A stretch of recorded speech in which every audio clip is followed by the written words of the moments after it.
Nuevamente me corresponde presentar a Ariadna Ruiz Gómez, quien va a impartir la comunicación titulada En la redefinición del concepto museo, reformulación del museo tras la pandemia. Ariadna es licenciada en Historia del Arte y en Estudios de Asia Oriental. En la actualidad es contratada predoctoral en el Departamento de Historia del Arte de la Universidad Complutense y está ultimando su tesis doctoral sobre museología en la región iberoamericana. Tiene una amplia formación y experiencia en gestión cultural y de museología. Ha trabajado en museos de Málaga, Madrid y País Vasco, así como en ferias de arte contemporáneo como Parte en Sao Paulo y Arco en Madrid. Y también ha trabajado en el Ministerio de Cultura, en la Dirección General de Bellas Artes, entre los años 2014 y 2017. Pues muchas gracias y el turno de palabra. Vale, muchísimas gracias. Bueno, pues buenos días o ya casi buenas tardes a todos. Muchísimas gracias, Marina, por la presentación. Y bueno, quisiera agradecer al Museo del Prado y al Centro de Estudios del Prado la organización de este congreso y el permitirme estar hoy aquí presencialmente.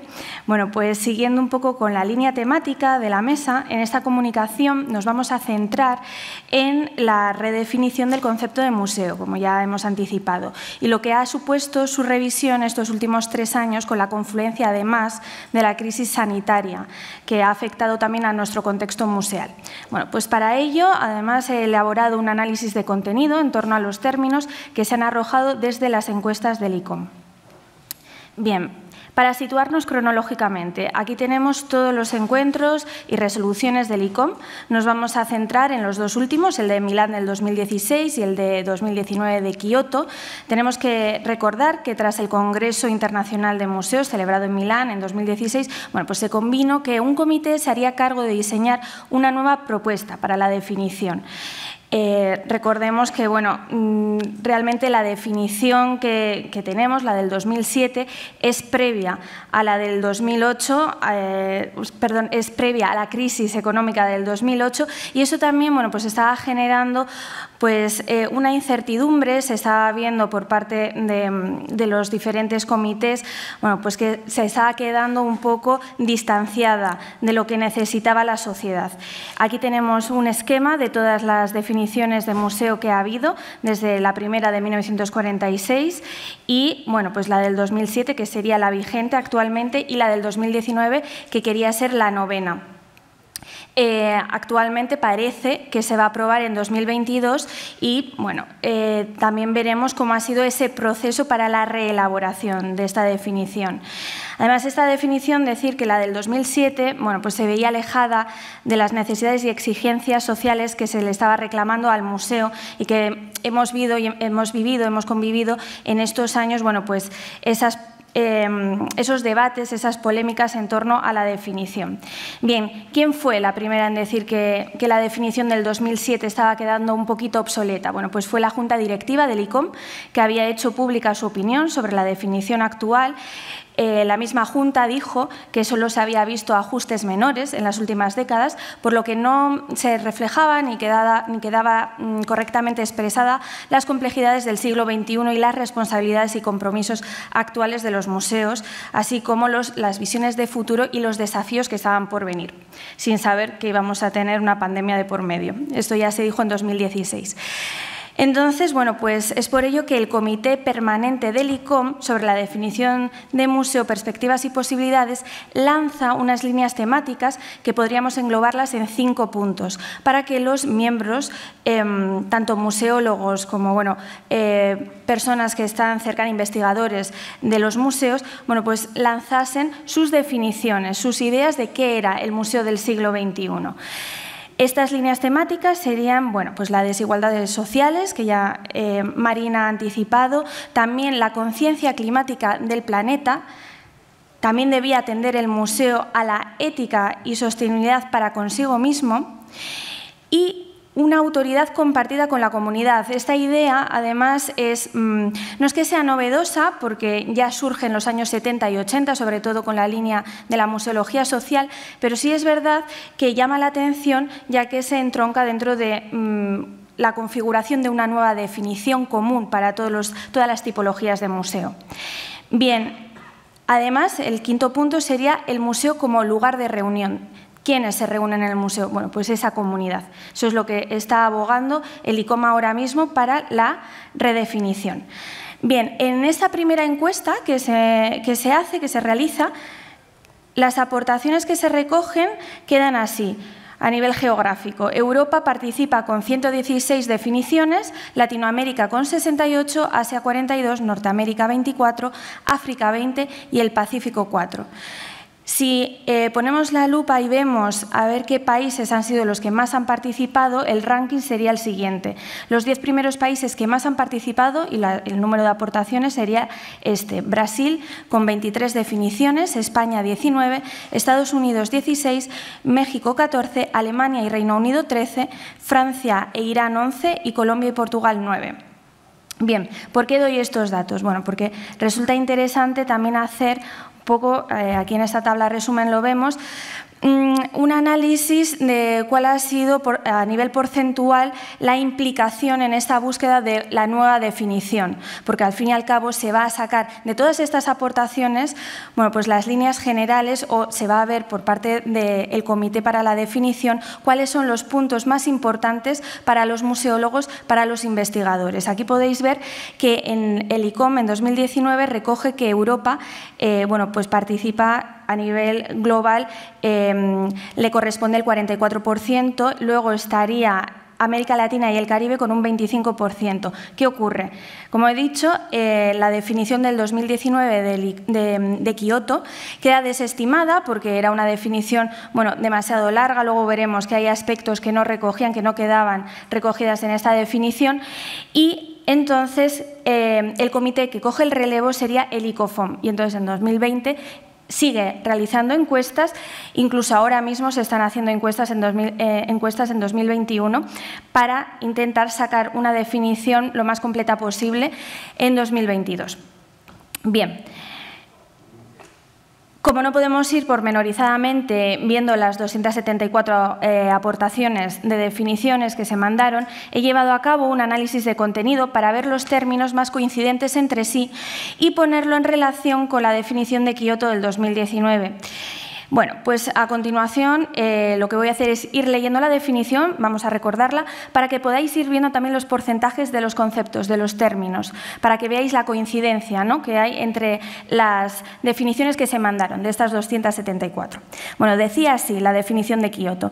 Los museos son lugares de democratización inclusivos y polifónicos para el diálogo crítico sobre los pasados y futuros. Reconociendo y abordando los conflictos y desafíos del presente, custodian artefactos y especímenes para la sociedad, salvaguardan memorias diversas para las generaciones futuras y garantizan la igualdad de derecho y la igualdad de acceso al patrimonio para todos los pueblos. Los museos no tienen ánimo de lucro, son participativos y transparentes y trabajan en colaboración activa con y para diversas comunidades, a fin de coleccionar, preservar, investigar, interpretar, exponer y ampliar la comprensión del mundo con el propósito de contribuir a la dignidad humana y la justicia social, la igualdad mundial y bienestar planetario. Bueno, como veis, excesivamente larga para una definición y luego aquí podéis percibir que el consenso, no hay demasiado consenso en todos los términos, pero sí hay unos conceptos que revelan, bueno, que las diferentes definiciones coinciden. Estos serían sobre todo las funciones, preservar y exponer. Esto queda claro que se va a mantener, también investigar en un menor nivel porcentual. Y luego ya tendríamos el concepto de lugar, sitio, espacio. Cuando se leen estas definiciones, las 274, se puede apreciar que cuando se habla de lugar-espacio se liga muchísimo a territorio, al territorio donde está inserto el museo. Luego, claro, obviamente tenemos que hablar de patrimonio, ese patrimonio que es preservado y está expuesto dentro del museo, de la democratización e inclusión, son los términos que se están introduciendo, además también en esas resoluciones y esos encuentros del ICOM son una de las palabras claves que más se van a repetir, luego sin ánimo de lucro también. Bien. Entonces, en lo relativo a la definición vigente, la actual, con la que nos hemos quedado en 2007, bueno, pues el análisis de contenido también nos muestra el grado de aceptación de sus conceptos y términos, lo cual para nuestro análisis puede ser interesante poner en comparación. Dice así la definición actual. Un museo es una institución permanente sin fines de lucro al servicio de la sociedad y su desarrollo, abierto al público. Adquiere, conserva, estudia, exhibe y transmite el patrimonio material e inmaterial de la humanidad y su entorno para el estudio, la educación y disfrute. Tenemos aquí concordancia con esas funciones de conservación, de exhibición, y aquí tenemos que aludir al concepto de estudio, de educación. Esto fue uno de los puntos candentes del debate del 2019 en Kioto, porque la definición del 2019 no habla de la educación, no habla del estudio, y había muchos comités que dijeron que, bueno, que este concepto, esta función debía aparecer en la definición definitiva del museo del siglo XXI. Entonces, parece ser que estos términos sí aparecerán en el 2022. Bien, también el concepto de público. Hemos visto en la definición del 2019 que no se habla de público, se habla de comunidad, de la comunidad en donde está inserta el museo en ese territorio. Es interesante esto porque sí que es verdad que está habiendo un aumento del uso del concepto comunidad, y parecería también interesante empezar a definir qué es lo que consideramos comunidad, la comunidad del museo. Bien, porque parece que el público también estaría inserto, por lo menos en las definiciones que se han mandado en ese concepto, en el concepto de comunidad. Y también, bueno, pues servicio a la sociedad e institución. Institución sería un concepto clave a día de hoy para definir el museo. Bien. En relación con el análisis de contenido conceptual, después de que no siguiera adelante esta definición del 2019, se hizo una encuesta en torno a los conceptos que aparecían en ella. Para que veamos más claramente el grado de aprobación, aquí podemos ver en esta tabla los conceptos y bloques temáticos que los comités dijeron para mantener, cambiar o eliminar en la nueva definición de museo. Bien, veis en la barra, bueno, pues que se indica el nivel de aceptación o para cambiar, eliminar los diferentes conceptos. Y entonces, bueno, pues en torno a estas ideas que se estaban barajando y que estaban definidas en esa propuesta del 2019. Se puede apreciar que los términos que tienen más consenso y que se quieren mantener de la fallida definición del 2019 son aquellos que están en pro de construir un museo inclusivo y participativo. Líneas de trabajo que dentro de la discusión museal contemporánea están siendo fundamentales, ya que aluden a la inclusión de comunidades que no habían sido apeladas por el museo y que no habían gozado de excesiva representación y que ahora se están queriendo reivindicar desde las diversas comunidades de nuestra sociedad. Bien, a ver, ya. Bien, el último análisis de contenido que traigo ya parte del trabajo publicado en estos últimos meses por el ICOFOM con relación al uso terminológico de las propuestas de definición que se están encontrando. Entonces, aquí vemos los términos más usados por parte de los museólogos en sus aportaciones a la definición, y para ello he hecho de nuevo un ranking que se puede ver en la tabla, y en este caso, bueno, pues lo dividimos por sustantivos, por verbos. Aquí, bueno, el concepto autorreferencial de museo, lo podéis ver, es el más empleado, pero luego ya tendríamos institución. Este organismo museal, pues queda claro que es una institución. Además, también tendríamos para definir el concepto de museo el concepto de patrimonio, que si lo veis en el uso que se le da para las definiciones va por delante del de colección. Luego también tendríamos el concepto de espacio, de lugar, como esa idea de museo inserto en este territorio que dialoga con esa comunidad, que ahí la vemos también dentro de los sustantivos como un elemento clave. Y si pasamos a la tabla, a la parte derecha de la tabla, bueno, pues tendríamos los verbos que lo tenemos que relacionar con las funciones que va a tener dentro de la definición el museo. Tendríamos el primero, parece que el verbo que más se usa y que una función clave para el Museo del siglo XXI, según las aportaciones, sería el de comunicar, el museo como comunicador. También preservar y conservar, adquirir y ya en un quinto lugar exponer. Entonces se le está dando bastante peso a esta idea de el museo como comunicador y, bueno, de todos estos términos se pueden percibir conceptos efectivamente de consenso a nivel porcentual que aluden directamente a la idea del museo como lugar o espacio vinculado, bueno, pues a su territorio. El diálogo del museo con su territorio pasa además por la relación con su comunidad, en donde está inserta, que como hemos visto aspira a que sea también público y participante de la institución museal, ya que es quien tiene una relación estrecha con el patrimonio que se conserva y difunde desde el museo. De estos términos, el concepto de comunidad y la función de comunicación han tenido un peso específico en la labor del museo durante la pandemia, que todos podemos conocer, entreleer, ¿no?, de los diferentes museos que hemos ido siguiendo durante el confinamiento y la pandemia.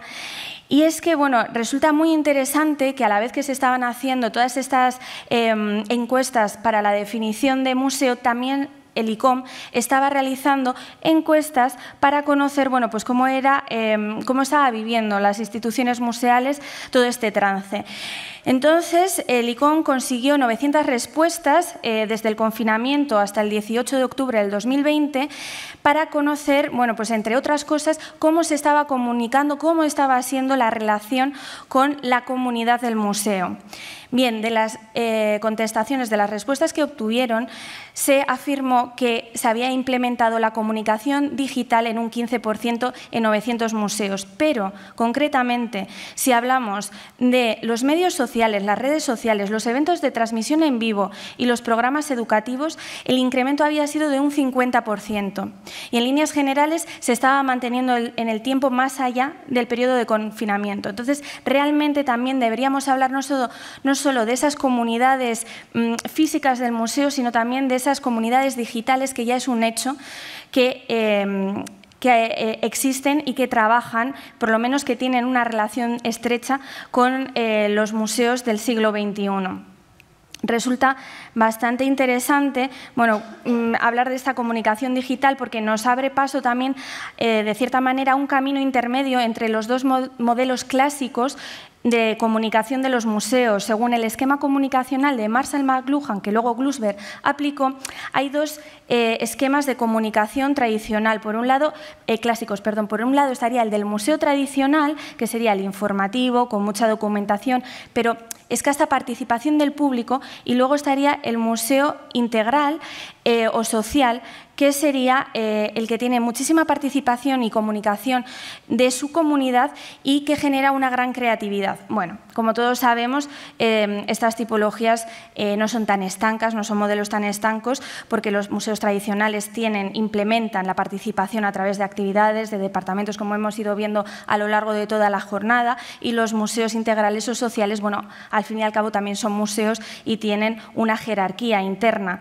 Pero bueno, para ello, la comunicación digital sí es verdad que ha abierto una ventana a la semántica comunicacional más horizontal, incluso podríamos decir bidireccional, entre museo y comunidad. Realmente el museo, bueno, pues nos traslada una comunicación sobre el patrimonio, la comunidad lo recibe, el público, pero esta comunidad, en nuestro contexto ahora podríamos hablar de esa comunidad digital, también genera contenido, también habla de ese patrimonio, y el museo tiene que estar en esta relación bidireccional continua con esta comunidad, a través claramente de estos canales digitales que han hecho que sea un poquito más horizontal esta comunicación, haciendo que el museo esté en una esfera de lo que podríamos definir como local, es decir, en la globalidad, pero también atendiendo a lo local, a lo que está físicamente en nuestro territorio más cercano. Bien, bueno, por poner un ejemplo, se han hablado de muchos ejemplos muy interesantes a lo largo de toda la mañana, y ya que estamos en el Prado, bueno, pues traigo un caso que todos conocemos aquí en España, en Madrid, que sería la obra de Rosa Bonheur, El Cid, que, bueno, que ilustra muy bien esa comunicación bidireccional que hubo entre la comunidad digital y el museo, porque recordemos que, bueno, que lo que se quería desde la comunidad digital es que el cuadro de Rosa Bonheur estuviera en sala, y bueno, pues toda la comunidad digital se volcó para ello, y realmente, bueno, pues fue muy satisfactorio, porque a día de hoy el cuadro está en el museo, está expuesto, y la relación y esa comunicación fue muy fluida y devino en el hecho de que el cuadro se expuso finalmente en la sala.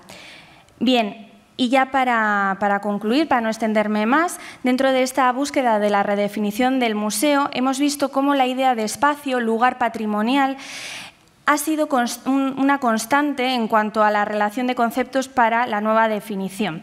Es por ello por lo que me ha resultado muy interesante aproximarme a estos términos desde los marcos de Soja y Oldenburg, geógrafo y antropólogo respectivamente, que, como se puede ver en la tabla,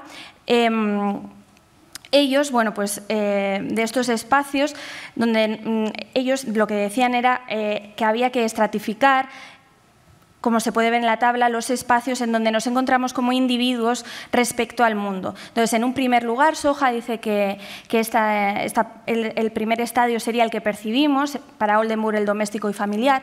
En un segundo lugar, Soja habla del concebido, el espacio concebido y representado en nuestra propia consciencia, para Oldenburg de un espacio productivo y laboral. Y el tercer lugar, el más interesante para ambos, para Soja es el vivido, el experimental, el empírico. Para Oldenburg, el socialmente inclusivo y de nuestra libre elección. Así, en esta redefinición, con estas nuevas propuestas, parece que lo que se busca es ese tercer lugar al que aspira a ser el museo, al que quiere que haya una inclusión y una participación de la comunidad como espacio de disfrute y experimentación y de reunión. Bueno, pues muchísimas gracias a todos.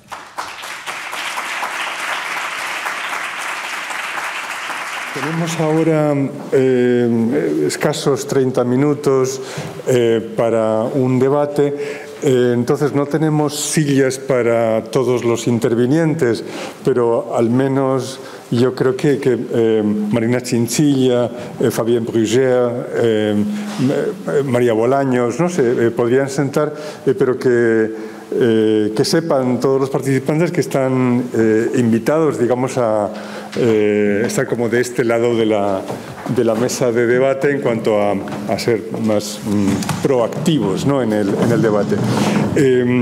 Yo quiero señalar que nos hemos encontrado en el panel con una pregunta inicial por la democratización y nos hemos encontrado con riquísimas respuestas. Es verdad que la conferencia inaugural, la de María Bolaños, no se ocupaba de este asunto, pero era como casi una reflexión automática, ¿no?, el pensar en la relación entre la instancia, la democratización y esas propuestas que hacía de replantear la noción aplicada, ¿no?, de tiempo en el museo, y nos hemos encontrado dentro del panel con énfasis que iban desde un asunto de gestión, de adecuada gestión, de transparencia, de implicación de los equipos humanos, entre otras cosas, de las que nos hablaba María Chinchilla, que hablaba también del concepto de museo, ese reto o concepto reto de museo que nos hemos encontrado finalmente también con la intervención de Ariadna. Y yo creo que estas sillas que nos están colocando, pues mejor que las empleéis, ¿no? Si nos importa. Y bueno, y nos hemos encontrado también con una diversidad evidente de museos. Ariadna Ruiz Gómez distinguía en este último tramo de su charla entre el museo informativo y el museo comunicativo, y yo también pienso en esa diferencia particular, ¿no?, del museo etnológico que se traslada al Humboldt Forum de Berlín, como un museo con rasgos particulares. Los museos etnológicos han sido tradicionalmente muy receptivos a las comunidades foráneas en los lugares, han sido muy participativos, cosa que no ocurre en los museos arqueológicos o los museos o en las pinacotecas tradicionalmente. Con lo cual nos encontramos también con una diversidad de casos, de acentos, y con una diversidad de fenómenos que en ocasiones me ha parecido ver que nos encontrábamos no tanto ante instrumentos de democratización cuanto ante gestos simbólicos de unas actitudes democráticas como pueden ser tantas iniciativas así para la participación del público que son puntuales y que son como signos distintivos. Estoy pensando ahora mismo en algunos de los ejemplos que aportaba Irene Pérez. Bueno, esto no era más que para lanzar así algún resumen mientras terminaban de sentarse las personas que nos han expuesto sus ponencias y queda abierto el debate a las personas de la mesa y a todas aquellas que quieran intervenir, preguntar o participarnos su parecer. Pues, bueno, me lanzo a ser yo la primera que pregunte a María Bolaños, que también ha sido la primera en intervenir. Esta idea fundamental de la contemporaneidad de las colecciones históricas, piensan todos los participantes, todos los que puedan o deseen contestar, ¿se va a quedar en experimentos o realmente se va a implantar y dentro de unos años, tal vez una generación, nos parecerá el criterio habitual en los museos históricos?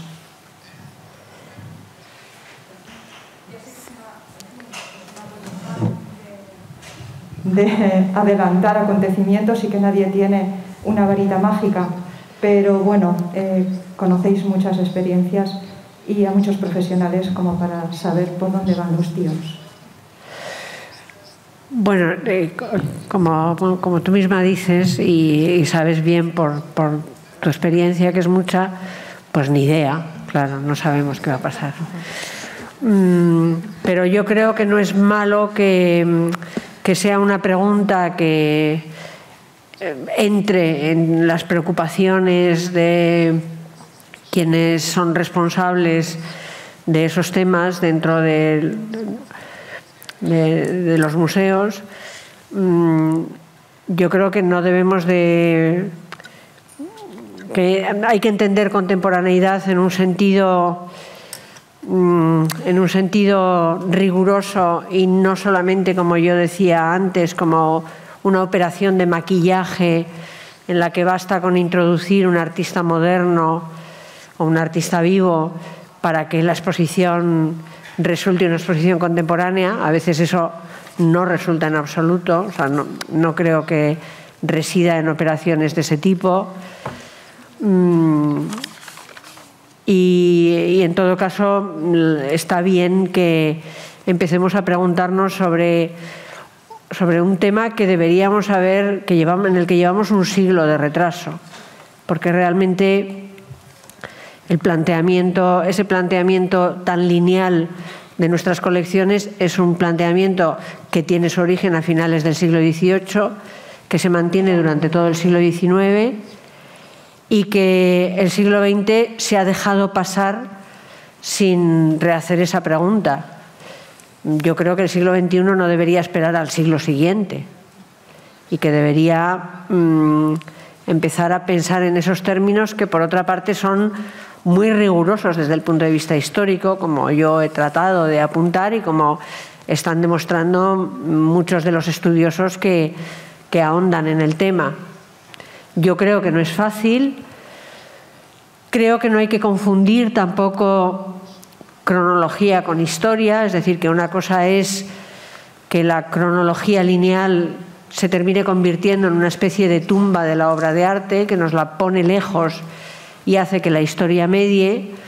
Creo que hay que tratar de encontrar un equilibrio entre la historia y el arte, es decir, casi todas nuestras exposiciones son sobre historia del arte y menos sobre arte, y me parece que se podía enjugar un poco esa relación, pero también creo que no es fácil y que requiere un esfuerzo que quizá está por hacer o que estamos tratando de empezar a hacer. No sé si respondo. Bueno, no pretendía responder, sino cubrir el hueco del silencio que se produciría. Nada más. Bueno, quizás yo, si me permitís apuntar una idea. A mí una frase que ha dicho Fabián que me ha gustado mucho, ¿no? Que ha dicho, espero haberla entendido bien, ¿no? Para mirar hay que aprender a ver. Yo creo que los museos efectivamente enseñan a mirar y desde esa contemporaneidad en la que se pueden presentar las colecciones, pues yo creo que es una forma de enseñar y realmente de confrontar visiones y crear eso que hemos dicho varios y... Perdón. Crear nuevas narrativas, nuevos relatos y dar nuevas lecturas a las colecciones. Entonces yo entiendo que es algo que no sabemos qué va a pasar, pero que seguramente, claro, que se queda porque es una forma de enseñar, de comunicar y de enseñar a mirar, ¿no? Yo creo que sí.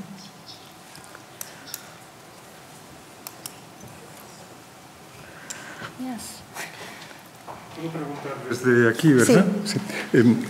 Bueno, siento la intrusión, pero en fin, que me queda más cerca este micrófono.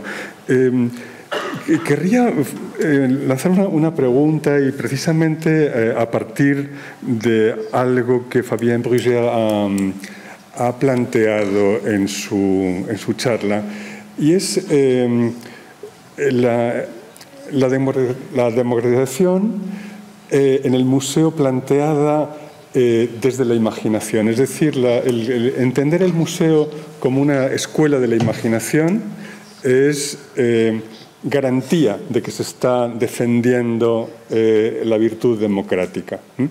Entonces, me pregunto si tomamos así por plausible esa tesis, ¿cómo manejamos ejemplos que se han aportado acerca de los instrumentos utilizados para la democratización del museo en interactivos, en propuestas así de un panel en el que se expresan opiniones, en la creación de una cartela por parte del público. Estamos hablando verdaderamente de iniciativas como que coincidirían con esa función, digamos, ideal o quizá podríamos decir idílica del museo como escuela de la imaginación.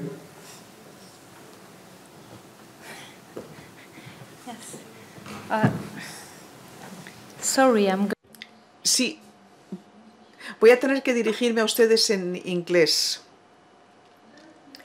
En cuanto a la imaginación y la posibilidad de democratizar los museos con la imaginación, yo creo que mucho de lo que se ha dicho esta mañana, de hecho, es pertinente. Por ejemplo, lo que se ha explicado en relación con el Museo Estatal de Berlín y el concepto del espacio familiar que permite explorar un cierto diálogo entre Europa, el asunto de la colonización, África y demás. Yo creo que es una forma de desarrollar la imaginación, pensando en esta colección etnográfica. Y, por ejemplo, lo que comentabas, ¿no?, al principio de la jornada acerca del pasado y el presente y la posibilidad misma de construir dentro de una exposición una relación sólida entre obras medievales, por ejemplo, y arte contemporáneo. Es una forma también de construir una imaginación y es una forma de establecer un vínculo para con el público. Pero podríamos, claro, imaginar otras formas de hacerlo. Por ejemplo, el Centro Pompidou, tal y como establece el vínculo para con la biblioteca muy abierta, y los museos, el Museo de Artes Modernas, por ejemplo, es una forma, si imaginásemos lo que subyace. Quiero decir, un programa muy importante pensado en la educación de niños, de personas en general, y la posibilidad de organizar en el centro todo tipo de talleres. A mí esto me parece muy importante. Es importante para todos los habitantes de París. El problema, claro, es que muchas veces este tipo de talleres atraen a muchos niños participantes de las clases más formadas de la sociedad, pero vemos que es mucho más difícil atraer a participantes que vienen de los barrios más populares, de París. En fin, tendremos que inventarnos algún mecanismo nuevo. Se nos va a tener que ocurrir algo nuevo para contar con este tipo de imaginación, porque el museo no es solamente algo para una parte de la sociedad. No es algo para la sociedad capitalista sin más. Como he intentado explicar, es algo con una gran carga intelectual, imaginativa, y tendremos que construir algo nuevo. Eso será para el 21, ¿verdad? Pero bueno, era para dar un poco de información de fondo.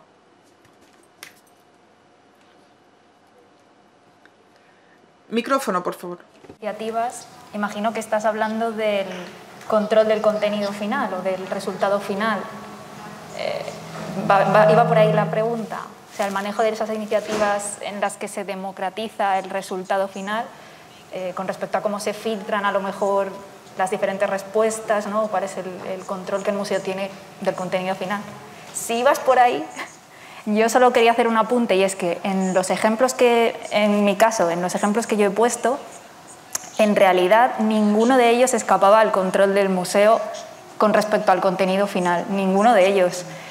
Al final siempre es un concurso, el museo filtra los resultados, o bueno, hay una votación, pero la iniciativa parte del museo y se vota con respecto a esto, con lo que yo me siento, yo museo, me siento más o menos cómodo.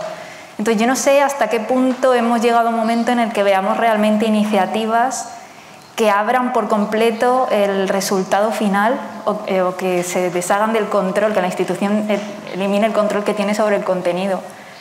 Tampoco sé si lo vamos a ver mucho ni muy recientemente. O sea, creo que es algo que quizá con el tiempo empecemos a ver, pero requeriría, creo, procesos de participación desde el minuto 1. O sea, el visitante debería estar dentro de la toma de decisiones y no tanto estar en el otro extremo de una iniciativa que parte del museo. Él participa, pero en una propuesta que tiene la institución.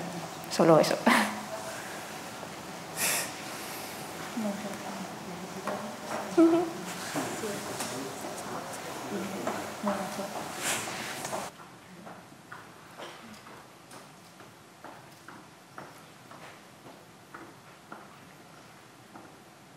Bueno, yo solamente querría hacer, o sea, si pudiésemos reflexionar o hablar un poco más en extensión sobre la idea de participación del público, porque parece que es que siempre, bueno, lo ha dicho Irene, cuando se habla de participación derivamos siempre hacia la idea de cocreación.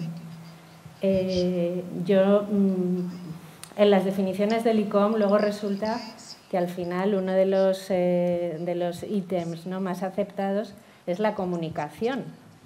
Estamos volviendo entonces al museo como transmisor de contenidos que imagino que él mismo es el que construye. Entonces ahí yo veo un poco de contradicción, pero también por otra parte, al hablar de participación, no sé qué ideas se tiene en cuenta o no sé si no hemos graduado lo suficiente el concepto de participación, porque a lo mejor para mucha gente ya es participar el ir al museo. Cuando hablamos de participación cultural de la población simplemente nos estamos refiriendo a visitas, a personas que visitan los museos, y probablemente para mucha gente eso ya es suficiente. Yo personalmente no tengo ganas de ejercer muchas veces mi espíritu crítico ni de formular alternativas a cosas que veo cuando voy a los museos. Voy a relajarme, a encontrar ese ambiente restaurador que se empezó a reconocer en los años 90 y que yo estoy firmemente convencida de que es así, que muchas veces no se necesita nada más que estar ahí y disfrutar y estar, pues bueno, como en un refugio espiritual. Entonces, yo creo que lo del museo participativo sí, pero hay que trabajar más, o a lo mejor ya está hecho, yo lo desconozco, que por supuesto puede que sea así, en esas graduaciones de la participación, en qué supone la participación, qué niveles de participación hay y hasta dónde el museo está dispuesto o tiene capacidad para asumir esa participación del público.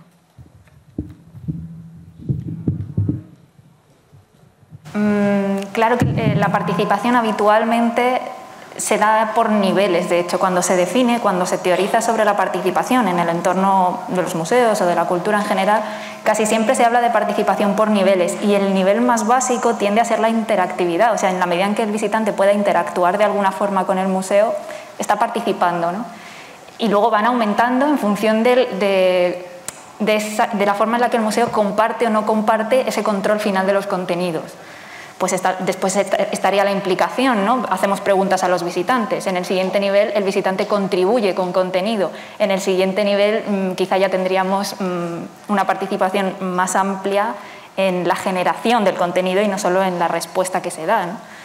O sea que la participación efectivamente ya se define por niveles.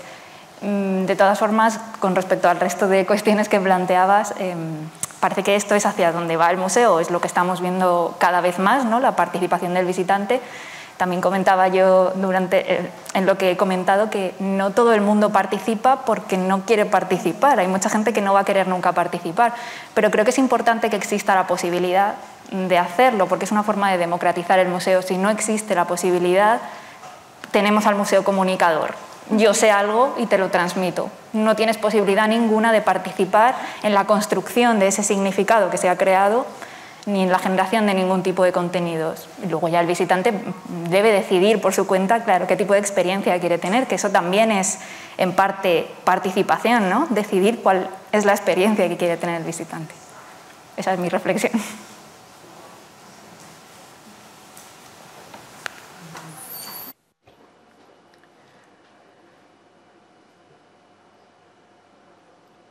Micrófono, por favor.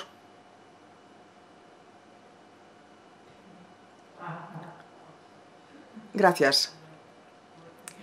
Sí, Cristina y yo lo que defendíamos era introducir la participación en el proceso de trabajo mismo del museo. Esto nos parece interesante porque cuando empezamos a pensar acerca de una exposición, cuando empiezas a pensar acerca de algo que quieres conseguir en el museo, hay que incluir a personas de la parte involucrada, de la comunidad, de los visitantes, desde el principio que te ayuden a conceptualizar el resultado final. Esto exige tiempo y dinero. Es caro en tiempo y en dinero. No lo hemos hablado, pero muchos museos necesitan muchísimos visitantes y está el marketing también.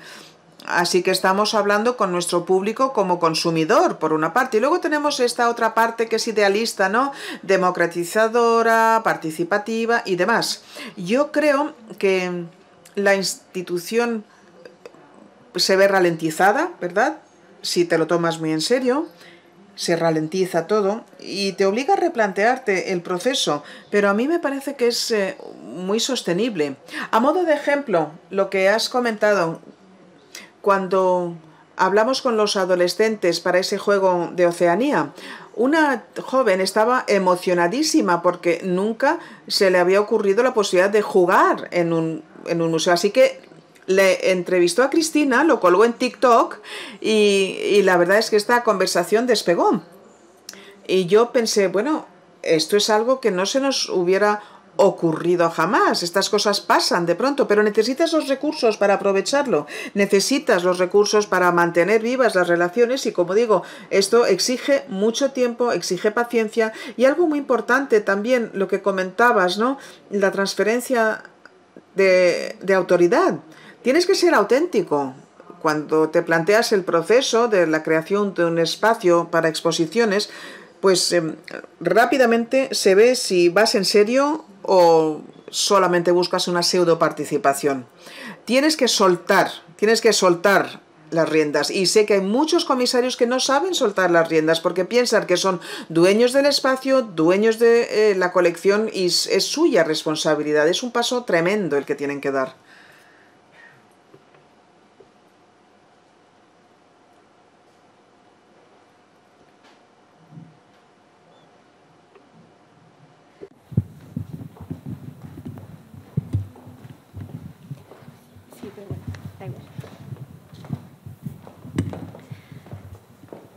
Hola.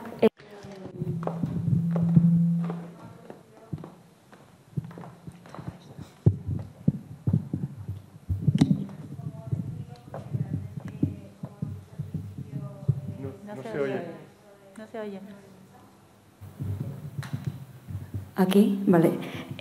Soy neófita en todo esto de la historia del arte, aún estoy estudiando, soy estudiante de carrera, pero el año pasado di la asignatura de Historia y Teoría del Museo, en la cual había un dilema que yo creo que se ha hablado un poco en este congreso, en el cual me gustaría saber qué opináis, sobre la adquisición del arte colonial que aún sigue en la mayoría de museos europeos, y en cómo estos museos tratan estas obras de arte, como por ejemplo la interacción, ¿no?, en el Museo Alemán. Por ejemplo, hubo una propuesta sobre devolver las obras de arte a la antigua Benín, que se está haciendo una propuesta de museo ahí para todas esas obras de arte que fueron expoliadas. O, por ejemplo, también en el Museo de América de aquí de Madrid hay propuestas hay salas que son como pequeños estudiolos recordando a cómo era ese arte colonial de esa época, que realmente no sé si esas cosas se entienden si no se han estudiado, porque, por ejemplo, cuando yo fui con mi familia, ni los miembros más pequeños de la familia, pero tampoco los mayores, entendían muy bien a qué se estaba refiriendo. Entonces, ¿qué opináis vosotras que sería la mejor forma de orientar todo este dilema que hay actualmente sobre devolver, no devolver, si se queda en Europa, cómo exponerlo para no crear estas controversias, etcétera, etcétera? Y cómo el visitante puede interactuar, participar, interesarse sin que sea de manera controversial, etcétera.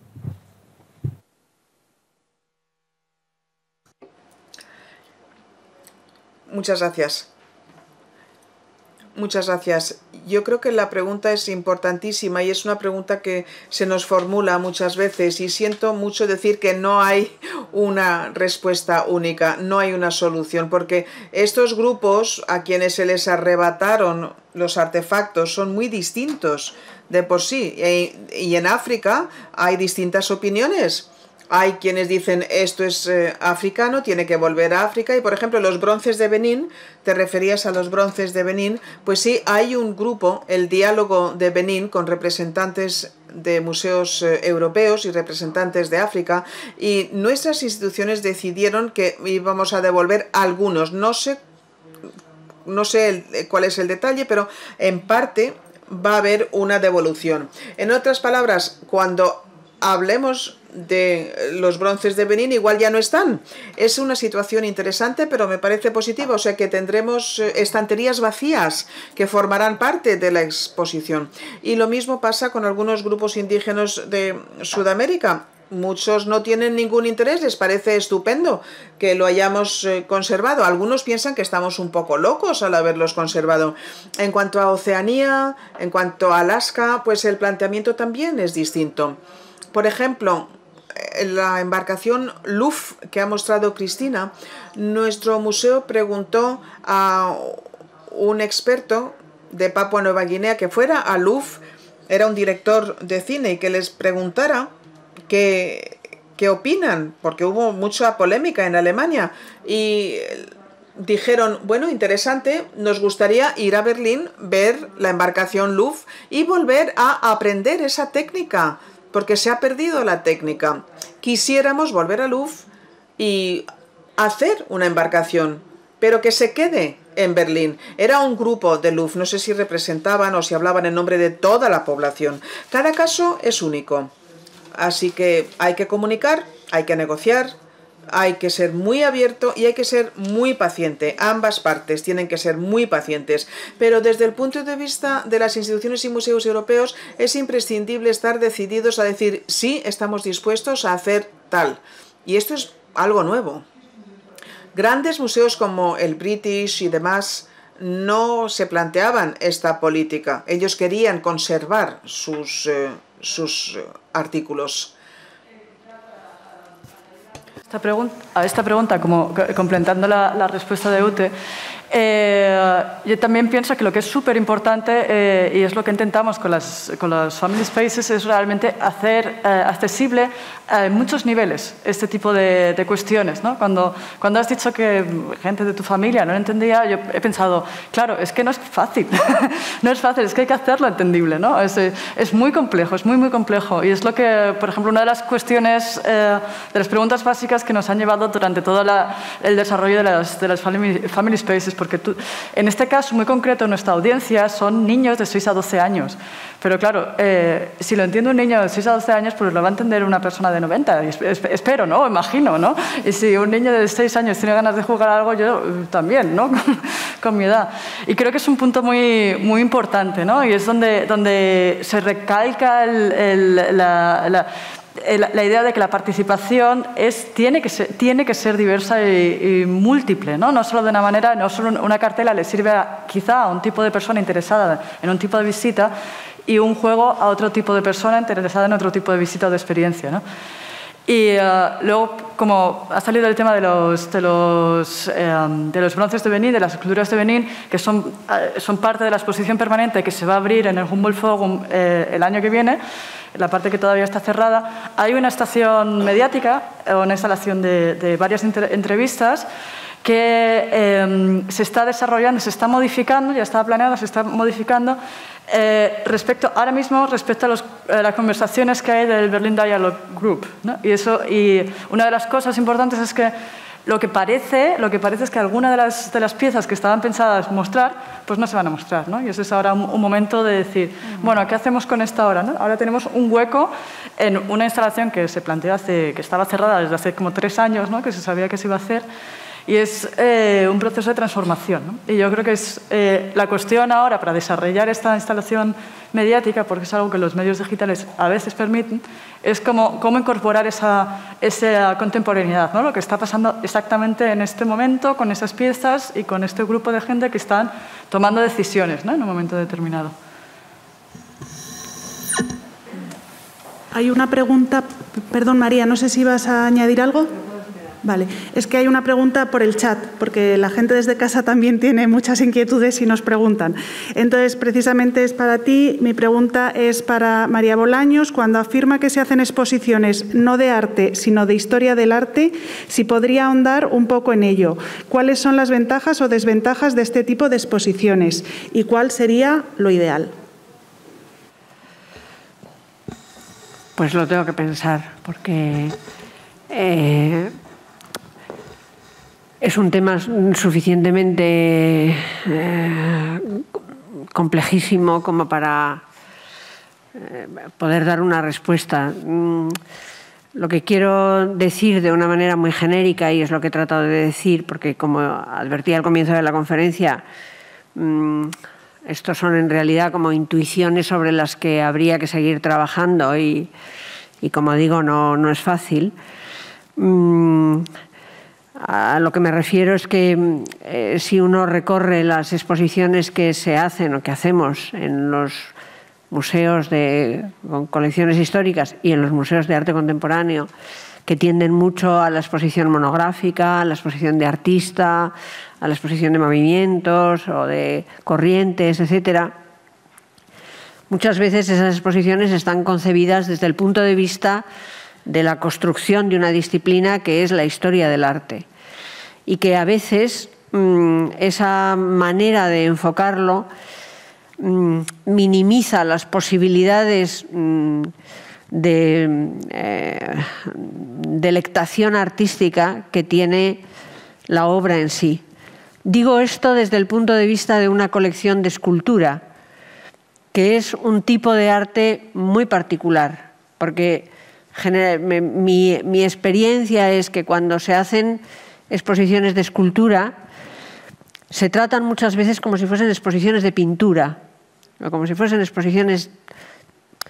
Cuando quiero decir de pintura, lo que quiero decir es que se hace muy poco hincapié en el lenguaje específico de la escultura, que no tiene nada que ver con el de la pintura, y que quedan siempre en segundo plano porque las cuestiones que se aprecian son cuestiones de estilo, cuestiones formales, etcétera, sin tener en cuenta que la escultura es un objeto que tiene volumen, que tiene materia, que tiene densidad, que esto es lo que se veía muy claramente, por ejemplo, en la exposición de Almacén, en donde esa parte de la historia desaparecía y nos encontrábamos con un cuerpo de madera, pero un cuerpo como el nuestro, que nos interpelaba de una manera muy distinta a cómo esa escultura nos interpelaría en el contexto de una exposición de historia del arte. Por ahí era un poco por donde yo quería ir. No creo tampoco que se pueda trazar una frontera infranqueable entre historia del arte y arte, por supuesto. Lo que quiero es sacar a la luz lo que tiene de paradójico y las zonas de sombra que tiene el entender siempre las exposiciones que normalmente se hacen desde esa óptica de una disciplina que la damos por evidente, pero que en realidad representa un cierto choque entre dos objetos distintos, entre la historia y la cosa artística que tenemos delante de los ojos. No sé, a lo mejor lo que estoy diciendo resulta un poco abstracto, pero yo al menos intuyo que ahí hay un nudo que desentrañar, un nudo que deshacer.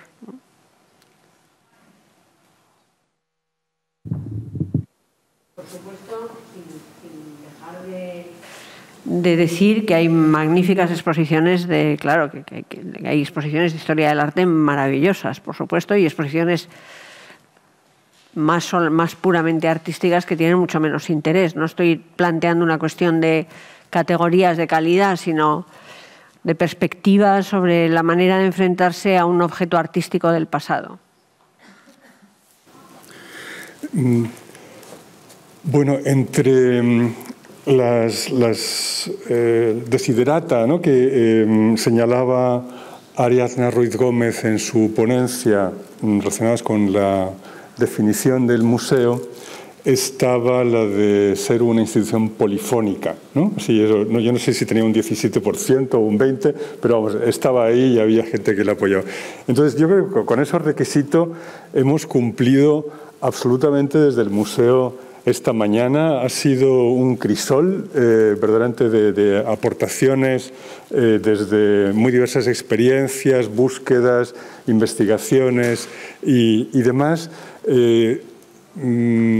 Estoy muy agradecido a quienes se sientan ahora a la mesa y que nos han enriquecido toda la mañana con sus experiencias y saberes. También a Rocío Gracia y Piña, que la distancia, nada más ni nada menos que desde Hungría, ¿no?, nos hablaba sobre las asociaciones de amigos y su importancia en este proceso de democratización de los museos. Hay alguna palabra pedida, pero nos hemos pasado ya del horario previsto y yo creo que es bueno como acabar el panel también como con ganas de más y con preguntas en mente. Ahora tenemos una pausa.